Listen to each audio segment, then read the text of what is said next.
আসসালামু আলাইকুম। আপনারা দেখতে পাচ্ছেন যে কৃষক ভাই কত সুন্দরভাবে পেঁপের সাথে লাউ চাষ করেছে।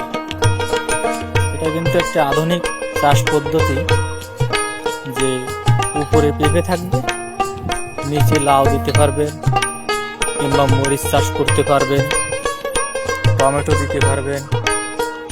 এটা একটি অত্যন্ত লাভজনক ফসল। আপনারা দেখতে পাচ্ছেন কত সুন্দর পেঁপে হয়েছে।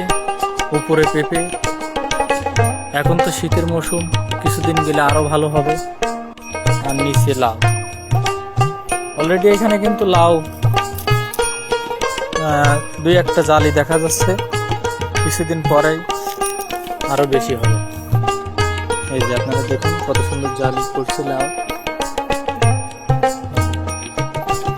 15 কাঠা জমি।